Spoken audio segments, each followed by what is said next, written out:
Hi, I'm Bridget Price. And I'm Lauren Kemp. And this is Entrepreneurs in Progress. Lauren and I are married to the biz. No, really, we're married to our business partners. If you've caught any of our previous episodes, you are probably already familiar with Brian and Marcus. We talk about them all the time. That's because we work with them day in and day out. So for today's episode, we'll be discussing what it's like working with our significant others and some of our learning lessons along the way. So let's jump in.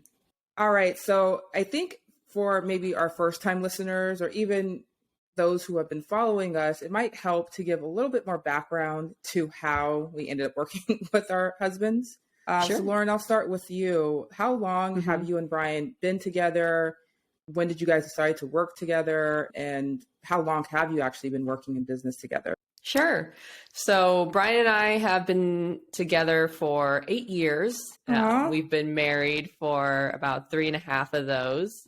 And we started working together 1.5 years ago. So we had corporate jobs for the majority of our relationship. And Brian was the one who would go off and do entrepreneurial things here and there or be working on some stuff on the side. And so he was definitely doing entrepreneur stuff beforehand. And then I joined a little bit later. How about you, Marcus? We've been together for 16 years. I always joke and say that was not part of the plan. It was supposed to be like a temporary, I don't know, fling of some sorts. And it's 16 years later. And like you, we've been married 3.5. Quick little interesting tidbit. Lauren and I and Marcus and Brian got married in the same month of the same year, 3 weeks apart. So I always find that kind of cool. But yeah, so we've been married for the same amount of time. But yeah, we've been together twice as long. But I will also say that being with someone for as long as we've been together, 16 years, we've had phases. So almost in a weird way, like, I don't want to say the last 10 years, they don't count in terms of our relationship, but our relationship really evolved about 5-6 years ago. So it was almost like a break and then just new relationship that is almost completely different from our previous 10 years. So I'd like to say that's a really good thing sometimes, being together with someone for so long. You really can have these new phases or grow with the same person. And I think that's what we've been doing. And it's been crazy. And unlike you, Lauren, I would arguably say that we've been working together essentially all those 16 years. Because Marcus has always had some business idea or venture or something that he's been working on in the background, some side hustle, something of the sort. And I've always either volunteered my time or have involuntarily been pulled in. That's just the nature of how we work. But this is like maybe the first time we've worked together in like a real official capacity with this cleaning business. So that's a good point, because I didn't even think about all the times where I offer my opinion or advice. And it's like, of course, we talk about all the different things he's working on. And so this is the first official capacity where we're both focused on it. But you're right. When you're married to an entrepreneur or dating one, like you're there for support, you're there for advice and consultation and stuff. And it's usually not completely separate. No, you're either the test subject, you are the test audience, you are the market research, you are everything typically when you're trying to support your significant other. I know some couples can really draw that hard line and say, no, I want nothing to do with it. But again, just like anyone with a demanding career or profession, you're there to support, and the scales tip back and forth. So sometimes they need our support. Sometimes we need their support. And it's really just that balancing act of making sure that we show up for one another. But yeah, when you're with an entrepreneur, you are officially an entrepreneur. Yeah. And I think not enough credit goes to the significant others of entrepreneurs, because you see the CEOs and the big businesses and you hear all about them, and then maybe a little bit about their significant other, but the significant other, sometimes they have been there from the beginning, the support, they provide the stability if the other person was taking the risks, and they're giving their ideas and feedback. And it's a lot working with or being with an entrepreneur. When you said provide like that stability or that support so they can be the risk takers, that sounds to me like you're a seed investor. Like you're technically providing something that allows them to pursue this venture. And it may not be direct access to capital, but you're allowing them the space or the environment to take charge and figure this out. And I think you and I both have played that role where we essentially held down the fort and we're like, okay, you can go out and do your thing.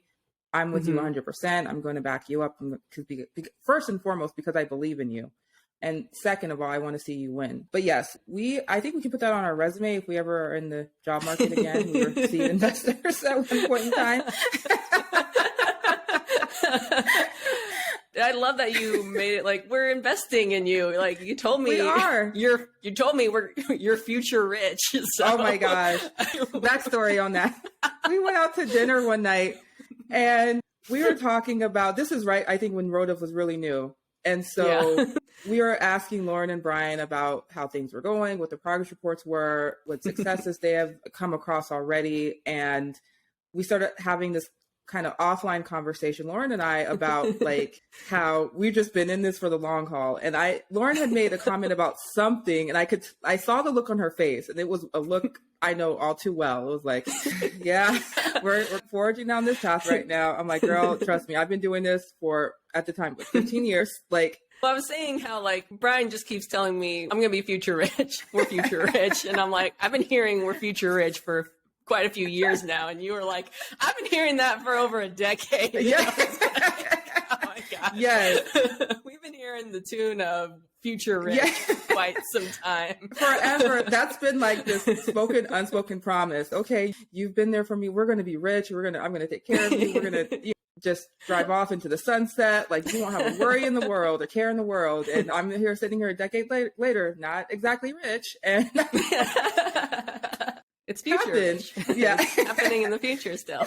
And so Laura and I we were cracking up about that because it was just a pain. And it's not painful, but more or less just a feeling we know all too well with our husbands and kind of their aspirations and dreams. And exactly. And it was so sad because we were just laughing and oh my gosh, we couldn't stop laughing. I look over at Brian and Marcus and they just had this look of, are they really doing this to us right now? Our like dreams and aspirations and hard work and efforts and intentions and all of these things. And I think for a lot of women who have dated men who are very entrepreneurial or always risk taking, whether it's their careers or professions or whatever the case may be, they feel that they've been sold this ideal dream or reality that they essentially want to live and that they're going to share it with their partner because they value the support or they value the care and all of the things that we've provided for them over the years. But let me just tell you,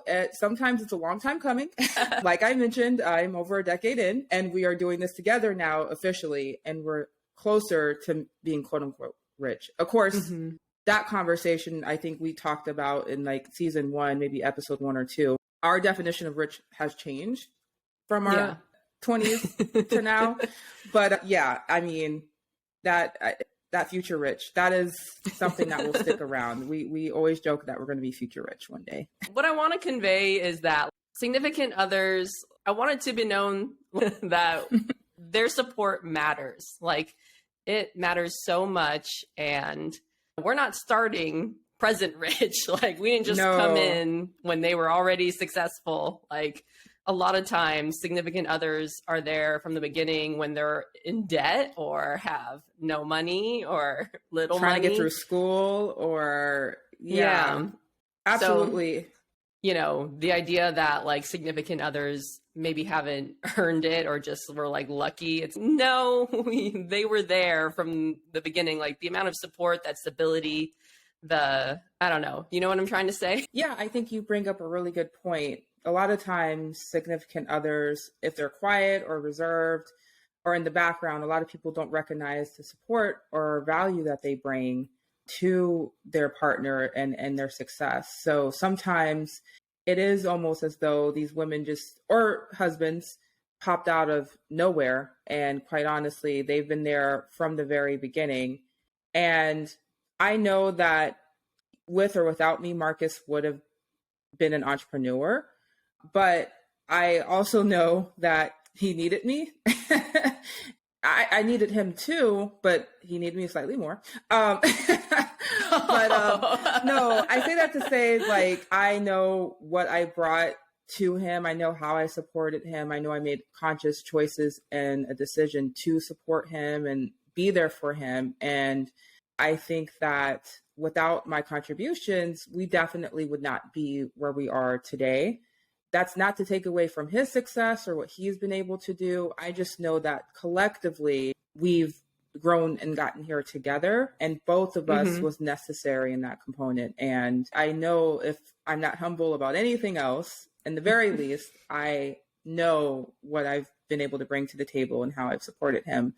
And he also makes me aware of that too. So it's always nice to hear it as well, and not feel like you're crazy and it's not that I'm looking for the credit. It's just a general acknowledgement. Yes, you've been there for me. I wouldn't have made it this far without you. And again, I feel the same way with him too.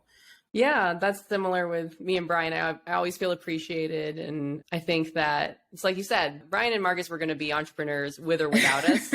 Yeah. That was going to happen. But they do acknowledge that the support and the help, like it makes a big difference when you're building a life together. And I don't think they take that for granted, because I imagine entrepreneurship must be so incredibly hard if you have a significant other that doesn't support it, because it's already tough. Like when you do have support, like we've talked about this, like even with us working together, working with our significant others, there's still a component that feels very lonely to entrepreneurship. And you're right. I think it would be a lot more difficult had they gone at it alone. They might have felt a bit more. Not even just going at it alone. I'm like, if there are people who actively do not support, entrepreneurship because it's risky, it's not stable, there's plenty of reasons to not like the entrepreneur life. And so I can only imagine how tough it must be to want to be entrepreneurial, but also wanting to be supportive of your partner. And if your partner just can't handle that kind of life, or doesn't want and that unpredictability, that instability. Yeah, you always kind of have that friction when you want to do something like that, because you don't want to upset your partner, and your partner, it's a tough lifestyle if you're not good with the uncertainty, the instability. Damn it, I did it again. I can't get that word. Instability. It's all right, though. But yeah, so I don't fault people who aren't supportive, because I'm sure I feel like there's nuance. Most people want to support their significant other, but because the entrepreneurial life is hard and difficult, and like if you're trying to start a family or there's other pressures that you have going on, entrepreneur life is not going to ease the pressure. It's usually going to add to the stress. So I imagine it's just got to be such a tough dynamic. So I think that's partly why Brian and Marcus are appreciative of our support. Yeah. Because not everyone has that.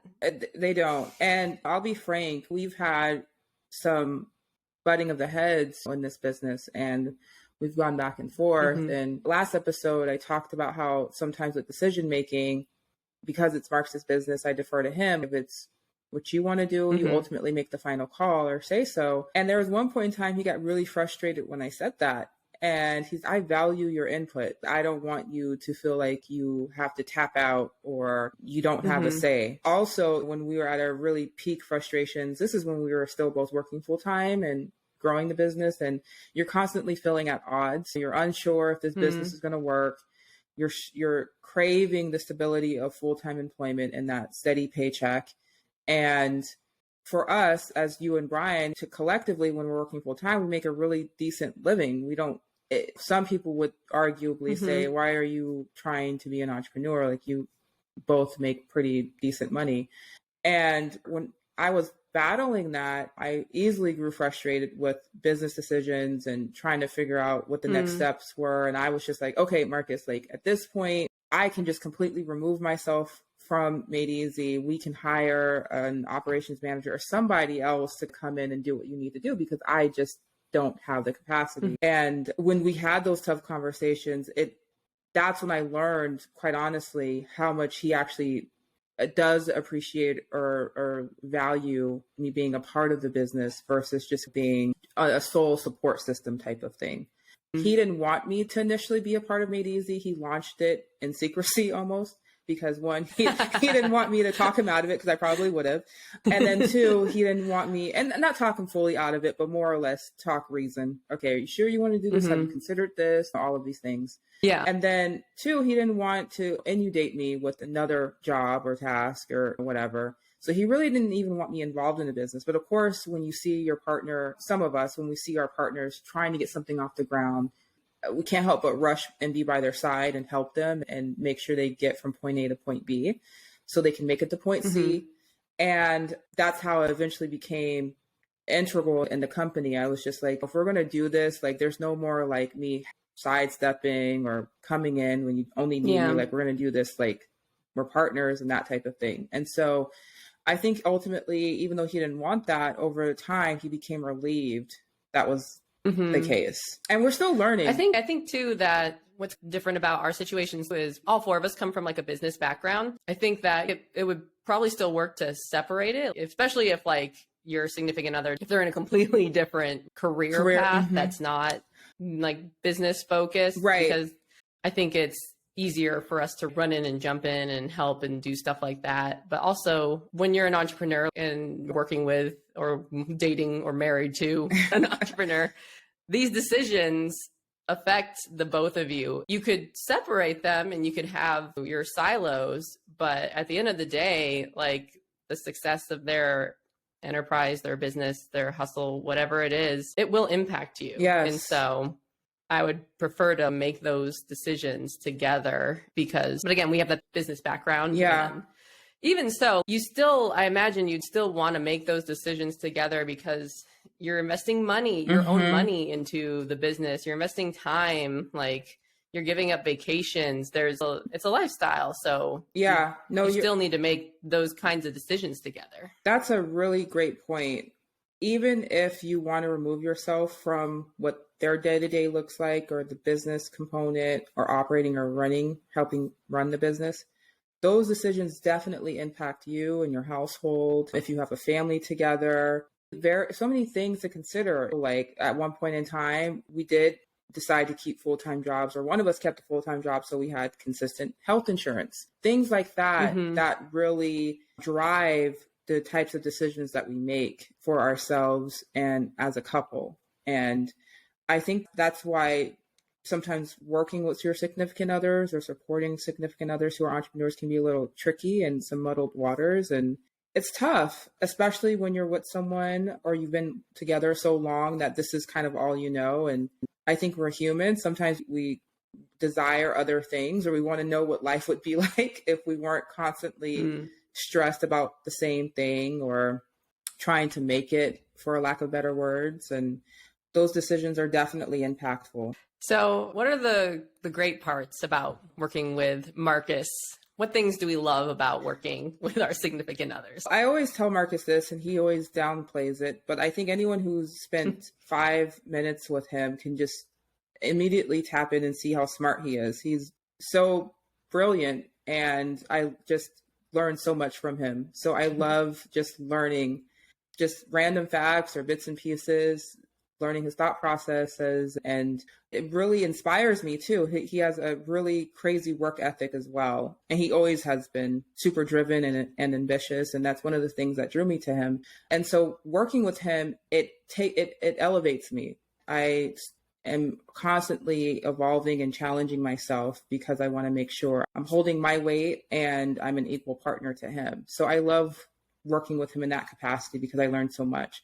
I also love just thinking of ways to improve problems or fix problems or solutions. And we constantly go back and forth, and we're always just discussing business ideas or ventures or how we essentially can make more money. So those conversations are always fun. And lately, him and I have been just really like in sync.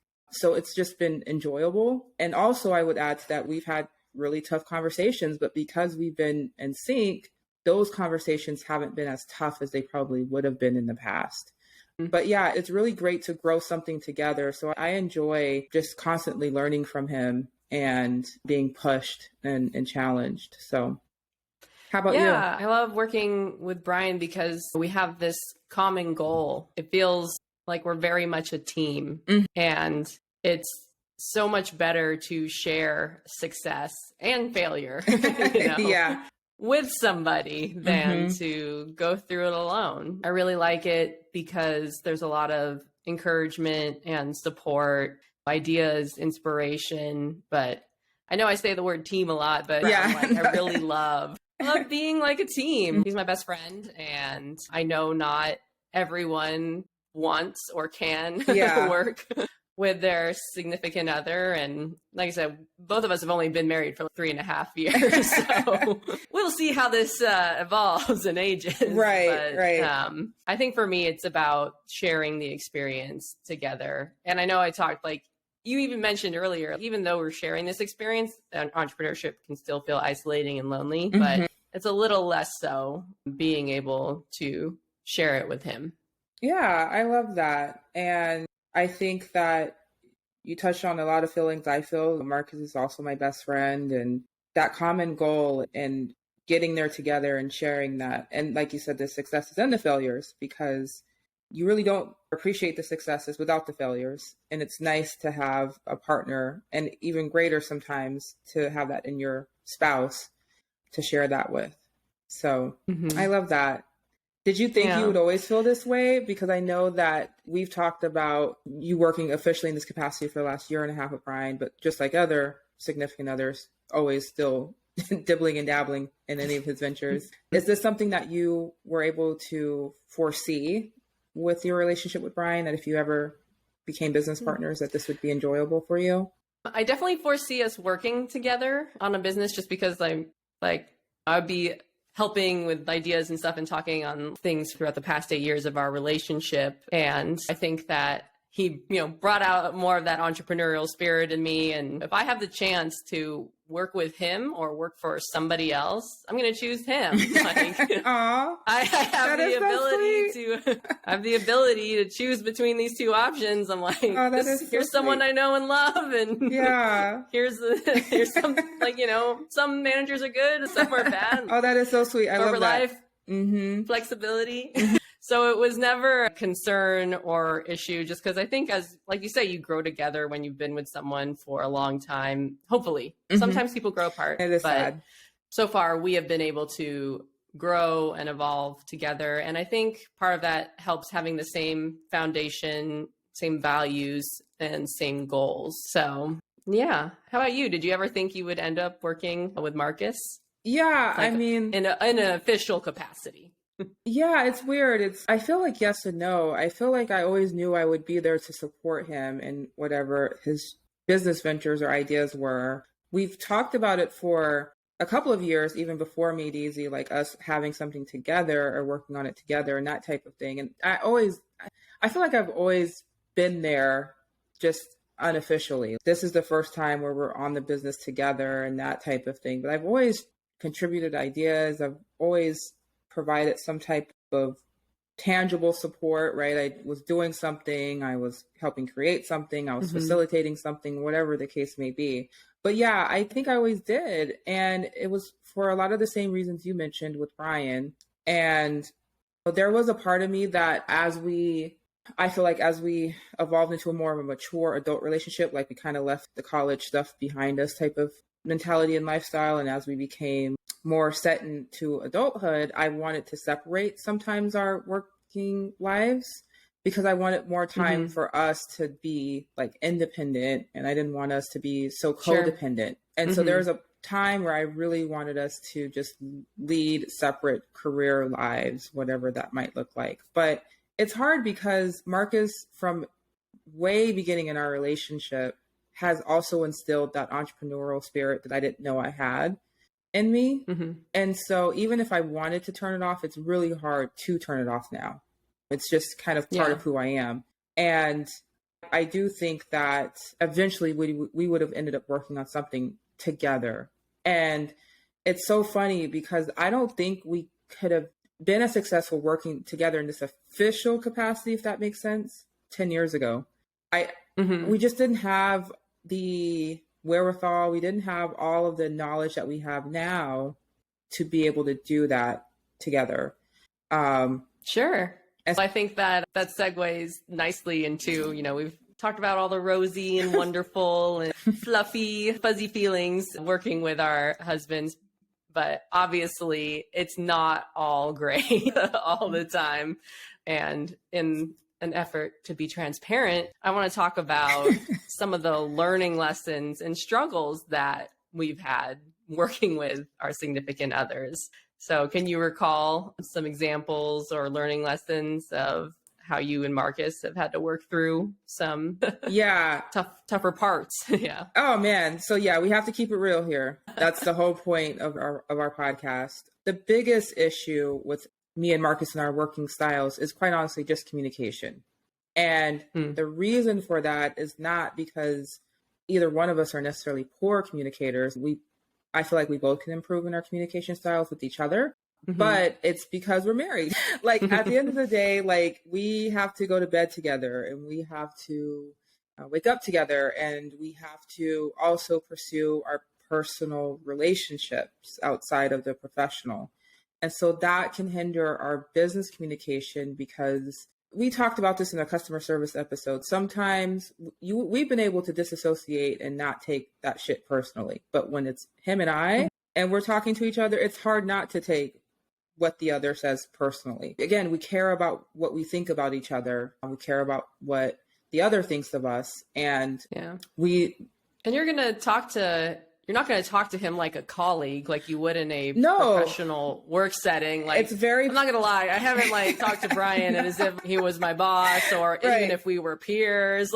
No, the lines get very blurred, and that is to be expected. And we have measures in place to try to separate the two. Like we have daily meetings on the calendar that are just for business aspects, and we try not to bring in any personal stuff or conversations into that meeting. But yeah, you're right. We talk to each other as though we are husband and wife. And sometimes that can be challenging. And so the biggest lesson for me, and again, I feel like a little weird saying it, because I feel like it's hard to get to this place, essentially is what I'm saying. Like I am better able to take in what he has to say, or take the feedback or the constructive criticism, because I'm at a more mature space in my life. And that maturity, I feel, comes from experiences. And you have to be open-minded. You have to take a few lickings to really just get to the space where you are willing to receive that information and not be so personally affected. I'm not 100% perfect. So yes, some of the things still bother me about some of the things he might say, and for him, what I might say to him. But we have a common goal. And I think for us, knowing what that is more important than our feelings in the moment. And I would say really prior to this year, or even last year, it was really hard to get there. And a lot of that was because we were overworked, we were stressed, we were dealing with personal issues, and it was really hard to just communicate effectively with one another. So communication has been a big learning lesson for both of us. We want to be successful together. We want the business to grow, and we just have to make sure that we're on the same page. And we're not going to get there by avoiding tough conversations. We're not going to get there by tiptoeing around things that are necessary to discuss. So that has been the biggest learning lesson for me. But again, I think when you have that common purpose or goal, it's a lot easier to come together and meet in the middle. What would you say you and Brian have worked through, or some of the challenges you've come across? Sure. So one of the challenges working from home, I have an open office, so I don't have a door separating me. And Brian, at least he can close the door. I know that means he does not want to be disturbed. When you're working on something and you're in the zone, and then someone comes and interrupts you, and you're just like, no. Yep. So that was just a smaller problem that was really annoying. But I would be annoyed, and then he would be annoyed because he'd be like, I'm just trying to ask you if I can make you lunch, and I'm like, yes, that's very sweet, but I'm in the zone.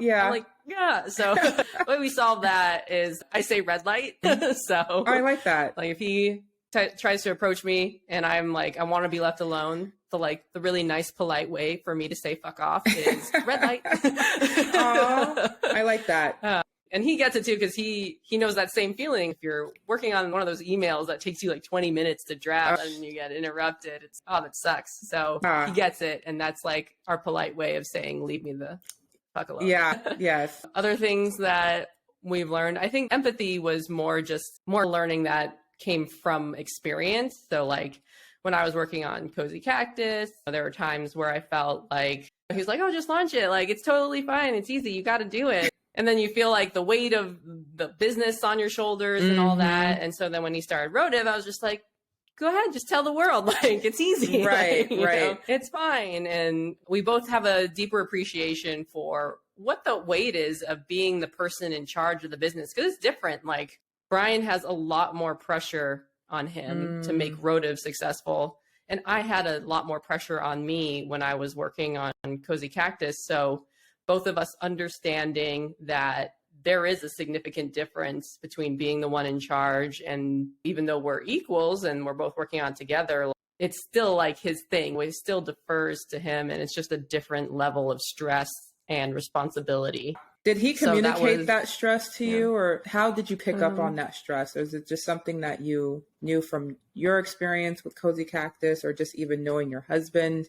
That was a bit of both. So it came from my experience with Cozy Cactus, and then he would communicate too. And I think it helped having both. It helped having that experience, because even if you're communicating with someone, hey, I feel really stressed and feel the financial burden, you don't, and like, I experienced that same feeling. So I know the like level that what that feels like. Having both helped. One of the big ones that we learned, similar to you and Marcus, with like, we have very different communication styles and we have very different learning styles. Yes. So Brian likes to learn things on his own, figure it out. I like to be taught and shown the right way how to do it at least once. Like, I'll document things, I'll figure it out, but I'm just not I was fine with school. I was fine with teachers like showing me this is how you do things. I prefer videos and tutorials. Like, I want someone who I trust, who is an expert, who knows what they're doing, to show me once, and then I will pick it up and then figure out and remember things as I go along. Whereas Brian just goes off on his own, figures it out himself, and he doesn't mind if he like is frustrated for hours and then he gets a satisfaction of solving a problem. Whereas for me, I'm like, I don't want to waste 4 fucking hours of my time. Like, if you can teach me and show me how to do it once and it takes me 2 hours, yeah. But also that's where I got in trouble with like some of my managers, because we realize how valuable time is. And I can't be pulling all of Brian's time. I can't be pulling all of your manager's time, because they have higher level things they need to work on too sometimes. So sometimes you do need to be a little bit more resourceful. Yeah, so. Yeah, absolutely. I work on that. But so how we learn differently was big, and that gave us the realization, and it's so obvious, but we are not the same person. So I am not a Brian. I am a Lauren. I don't learn the way Brian does. I don't think the way Brian does. I don't communicate the way Brian does. And I think it was kind of a shock to Brian at first. I'm like, I am not you. Right. Like, you cannot think that I'm going to act and do the same things as you, even just because you paved the way and did it one way. Like, oh man, we've had similar conversations like that too, because Marcus, especially in his 20s and early 30s, he can operate off of 4 hours of sleep. I simply cannot. And there'd be some low-key judgment from him that he was putting in all these hours and wasn't matching his hours. But then he'd contradict himself and say, well, I don't expect you to, but he did, because he was so stressed. Yeah. And so it's this mixed messaging. And you're exactly right. You're you, and Brian is Brian. And I think Marcus had that same realization as well. And Marcus sometimes has these expectations of others where he tells you once, or he tells you what he's looking for, and he tries to be as thorough as possible, and he literally just expects you to pick up and run with it. And then he doesn't recognize that there might be follow-up questions or other ways to approach this problem. He's like, what do you mean? I gave you all the information, just go do it. And sometimes he'll talk in those like vague phrases, like, just do it. I need to do stuff. I need to do this. I need to handle stuff. What is stuff? What is do it? What is it? Like, and so we've had to like work through that because he's like, just do it. I'm like, do what? You think you're being clear, but you're really not. And so we've had to work on that. Learning styles as well is a huge one. How we adapt. One thing that he has taught me that was really a sore spot for us is my whole life I've been used to doing, right? So if someone's kind of slacking or not picking up the ball, I'll just do it myself. Mantra of a lot of women, I'll just do it myself. And I got so used to doing. Marcus is like, you're too smart to be doing like menial tasks. Like, we need you to do higher level strategy stuff. Like, I need you to delegate. And it really wasn't until like a couple years ago, I was like, I think he's right. I'm just stretched too thinly here. I'm frustrated all the time. And I started trusting others to carry it out. And it felt like a weight was lifted off my shoulders. I'm like, oh my gosh, I can't believe I've been sitting here focusing on doing when I could have been spending my time doing something else. So that was a huge lesson. And I think you and I have both learned how to improve our working styles or skill sets or whatever by way of working with our husbands, trying to fill in holes or gaps that we didn't recognize that we necessarily had. I felt like because something was easy and it took me 5 minutes to do it, it was just better for me to do it than to teach someone, spend 20 minutes teaching someone how to do something that takes 5 minutes. But I guess it's the whole thing of if you teach a man how to fish, he can feed his family, or whatever that phrase is. I don't know. I'm like drawing a blank. You just gave up. I sure did. I'm gonna remember this. You teach a man how to fish. Give a man a fish, you feed him for a day. If you teach a man to fish, okay, then you like feed him for a lifetime. Something like that. One of those things. You started it. I know. I knew where you were going. I knew what it was. Have you seen those memes? Whatever they said, or whatever they said. Oh, yeah, that's so funny. Whatever. That's the point. Speaking of teaching others and fishing, oh man, the realization that I am a Lauren and he is a Brian also applied to how we view our employees, or employee singular. So it helps us redefine some of our expectations, because it's like, he is not a Brian or a Lauren. If he were a Brian, he would leave in a year, right? And start his own business, right. And then we'd be we like, don't necessarily need a Brian or a Lauren, because Lauren would probably leave in a year too, because Lauren job hops quite a bit as well. So we don't need another Lauren and Brian. Oh my gosh, that's hilarious. You can't expect employees or people who report to you to act like you do, to think like you do, and assume that they're another you. They're not. They're their own person. That's funny that you say that, because Marcus, I mean, his mantra when it comes to me sometimes is like, we got to package up and bottle you. We got to have everyone. I was like, you can't have everyone operate like I do. We can try to teach them as much as possible, but everyone's going to bring their own special something to the table, and I'm flattered that you think I'm great and all. Other people are great too, just in different ways. But yeah, that's a great point to think about when you're hiring. Sometimes I think we are looking for people who remind us of ourselves or our working styles or what we think will blend or work together. But that's not always the best thing.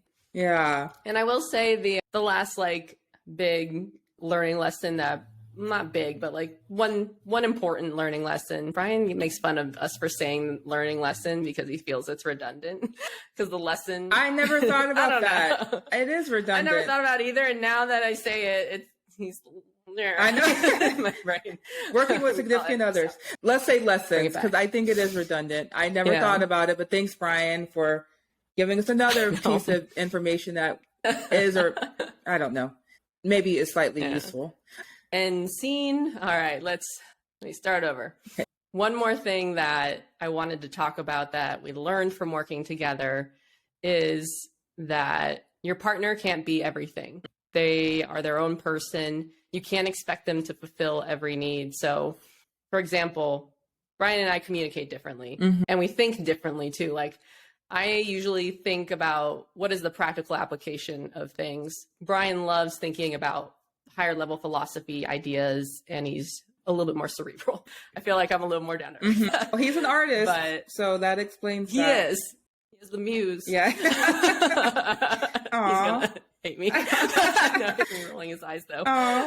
Love you, Brian.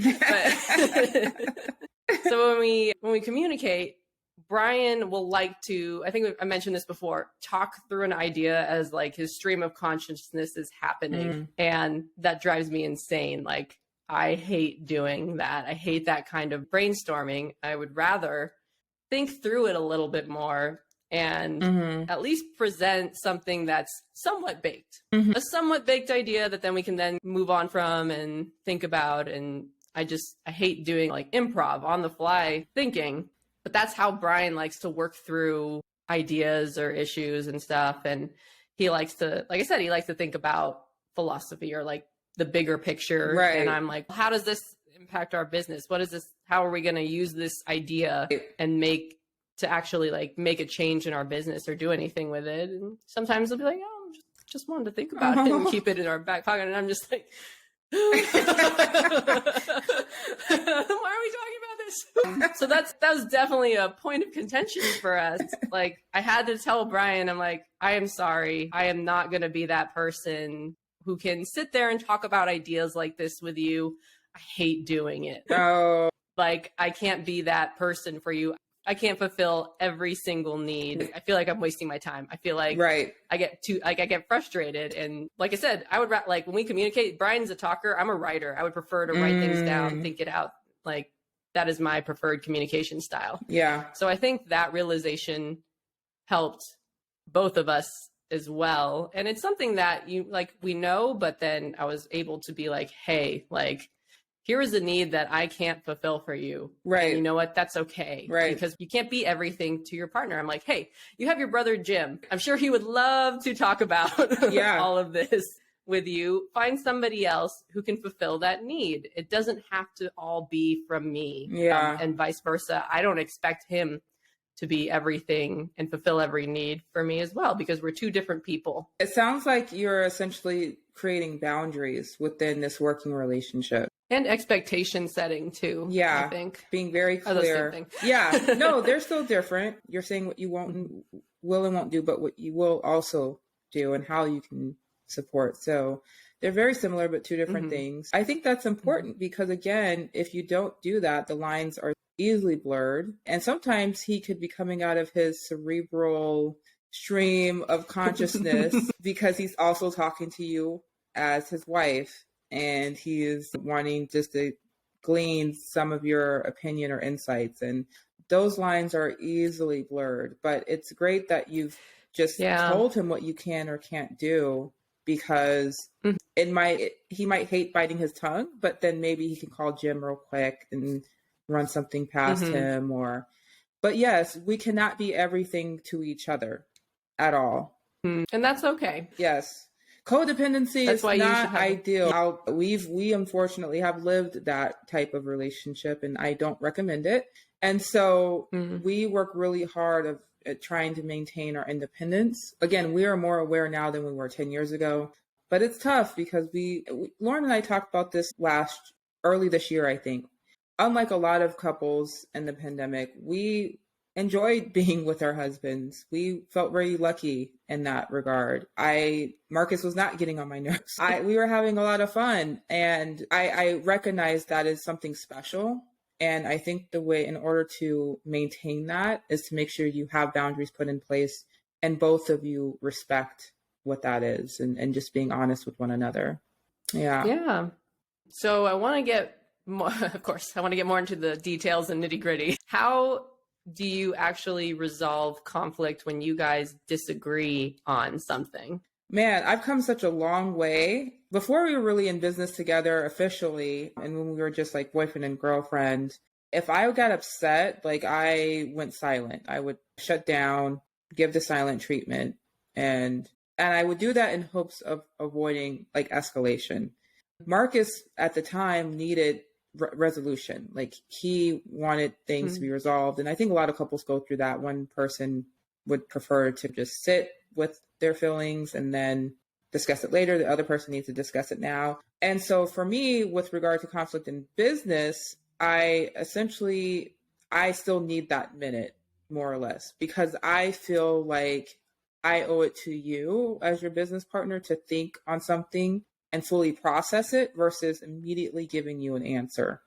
Now, the difference this time around is that lead time is not as long. So I don't need as much time as I did in my younger days. I need maybe an hour. Maybe I need to go for a quick walk. Maybe I need to eat something. And I can come back and have this conversation and parse it out. Marcus, sometimes when he's super passionate, he can go on. And I'm trying to get to the meat of whatever the issue is. It's one of those rare times that he's actually trying to provide full context. And I'm like, okay, I get it. Like, now what do you need? What do you want? That type of thing. But even with that, I've caught myself trying to be more patient with him needing to express himself so that I don't cut him off or he feels like he didn't get everything out that he needed to say or felt was important to say. For us, what's really been key in keeping these conflicts at bay is holding up our end of the bargains and making sure that we have our daily meetings. I'll be honest, sometimes we are poor about that because they're usually at the end of the day. And by that time, we just want to be husband and wife. We work together, and yes, we're working in the same space, but oddly, we still miss each other. So we just want to be with each other and not really bring up work or something that might take hours to discuss. So we try to unwind, but we try to hold ourselves accountable to those meeting times. And we're formal, like we have an agenda. We take notes, we have takeaways, and we have next steps and that type of thing. And that helps us a lot. I think our most recent conversation about not avoiding and just being direct has helped. And I have to practice what I preach. I think husbands or other significant others, like sometimes they know their partner. And so they don't always trust you at face value. Like you say you're going to take what I have to say, but I know you and I know that it's led to an argument or a disagreement. So I'm still cautious. I'm still steer clear from like fully telling you how I feel or whatever.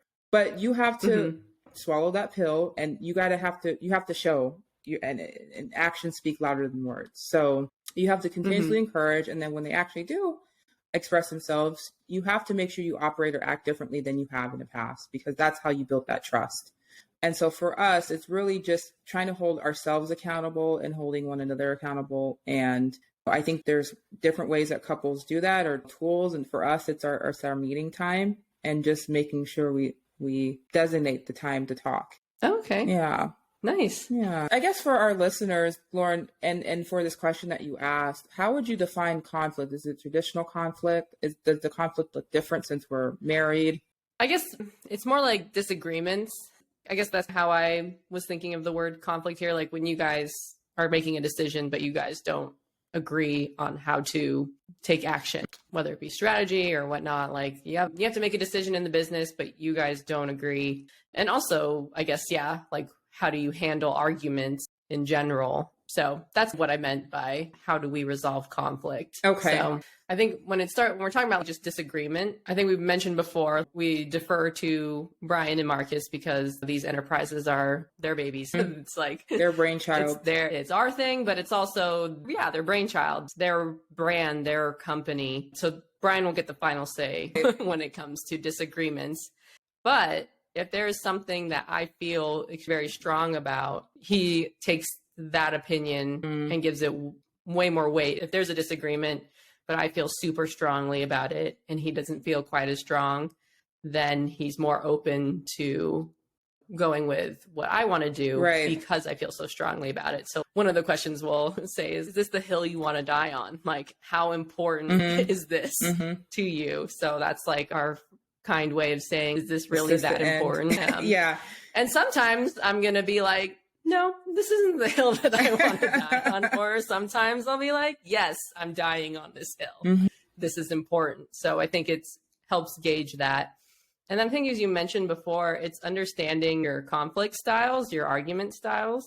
Like with you and Marcus, like Brian and I know what our fighting styles are. Like Brian he'll want to get a response because he's like, I'm fighting for this. We need to resolve it now. And I tend to just shut down. I will get overwhelmed and I will just be like, I need this to stop. Like, this is too much. And then, of course, that makes him want to like do it. They want a response more. Yeah. They want more. Yeah. So that like pushes him more and then I shut down more. And so we both know this about ourselves. So Yeah. Sometimes it takes a minute and be like, hey, you're not getting the response out of me. Like, I need a moment. Right. But it's so funny because I've seen that flip when it's like me with friends. I'll be the one like being like, let's fight for this, let's get this reaction, and then some of my friends have just shut down a bit. Right. So I was like, oh, okay, I see what's happening. Yep. And I think understanding your fighting, your argument style of your partner just helps it be less, I don't know, the fallout. It just makes it easier to like at least hopefully recognize it when it's happening. Yeah. And that's the same. It's funny. Not escalate it too much. It's funny because I typically jump to respond when we're not necessarily in a conflict or disagreement of sorts, but I see him frustrated about something in the business or something's not moving, and his frustration is very palpable. And I feel for him. I sense it's like all of a sudden I take on all of his energy. And so I'm quick to try to help him or solve the problem. And he hates that to an extent because he's like, I don't need the problem fixed like right now, like I do, but I need a long-term solution. And that do it part of me is always about either saving the day or trying to take care of it right now so he can be at peace, but he's looking for long-term peace. And so that's also been something that I've been working through with him as well. I think that's an interesting thing about communication too, is that it would be so helpful, like just knowing the times people want to vent versus the times they want your advice and opinion. Because for me, I just assume, oh, there's a problem, let's solve it. Like, why wouldn't we solve this? Like, here's your problem. Let's come up with a solution so we don't have to keep complaining about said problem. Same. But no. I have learned that is not what everyone wants. I know now when Marcus wants to vent. Some people just, but I don't. Like, sometimes I'll be like, because I've learned this, I'll be quiet. Like, and sometimes Brian will be like, don't you have anything, like any opinion or anything? I was like, yeah, of course I do. Right. I just don't know if this is a venting moment or if this is a problem solving moment. And he's like, Lauren, it's okay. Like, you can always help me problem solve. That's what I'm looking for. But I've learned from experience that some people just need to vent. And I get that. That's okay. There are times where I'm like, Brian, I'm not looking to problem solve. I just want to vent. But communicating that before hand is very helpful. Yeah. Otherwise, you get in trouble like me that tries to help people problem solve things when they don't want it. Yeah, they don't want it. They just want to bitch about it, which is okay sometimes. So uncomfortable with problems existing. That's always been like my personality. So I get mad uncomfortable when there's an issue and I'm like looking at a loved one or someone and they're trying to fight through it. I'm like, jump in and help. But sometimes you have to be okay with being uncomfortable and sit with it and look at them awkwardly and like you need, or you have to look at them like that meme, that furball meme where he's like looking at you and then looking away. Like, go this direction. But yeah, it's interesting learning the styles. Because I'm not sure if it's happened for you yet, but Marx's styles have changed over the years. He's gone from trying to withhold as much from me as possible because he doesn't want to worry me to, I won't say completely just offloading, but just being more comfortable expressing himself or communicating his issues or gripes and getting my input. I've changed as well, where it's okay, I need this now versus what I needed at a different time. So people change, and I think it'll be interesting to hear get this play back again even a couple of years from now to see if the behaviors for you and Brian have changed at all. Yeah, I think this is definitely one of those topics that we can revisit, because who knows how our opinions will change as we continue to grow and build our businesses. But yeah, it's fun. I wanted to end this episode and ask maybe what some people might be curious about, but what does Brian think about working with you, or what is his feelings about having his wife as his business partner? You know, I have not asked him, actually. I assume that he is fine with it. I would assume as much as well. Like, he hasn't kicked me out of the business and I haven't left the business. No, girl, he would have to buy you out. Yeah. Well, no, like we could, technically, maybe not. No, he's not buying me out of the business. We're husband, wife. Right. Technically, I mean, right. Whatever is his is yours. But like, we're still working But together. He can't kick you out. He can ask me to stop working with him if he doesn't want me working on the business. I mean, that's fine. And I can also be like, deuces. No, I'm done working with you. I want to get another job or work on something else. But I think that we do work mostly well together. And I think it's having that shared goal. We have the same goals. We are both a team. We see the value in building our business together. And I think that's what helps. We're on the same page. Yeah. So, oh, I love that. yeah.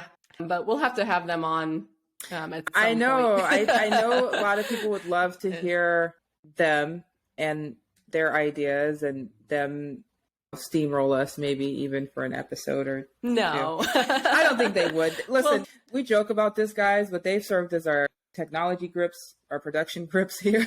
I usually go through our outline, our show notes with Brian before I record with Bridget, just to get the ideas flowing and thoughts going. So they've been super supportive. We'll have them on for something special, a special episode or something, or we'll figure it out. Mm-hmm. But yeah. Mm-hmm. Thank you all for listening, and hopefully you enjoyed this episode and learned a little bit more about not just our professional lives, but our personal lives as well. And of course, more about Brian and Marcus. We love them dearly, and we're really happy to be on this journey with them. Without them, we would not be sharing this with you all. So we love you guys, and make sure to like, subscribe, share. All the things. And we'll see you next time. Yeah. Thanks, Bridget. Thanks, Lauren.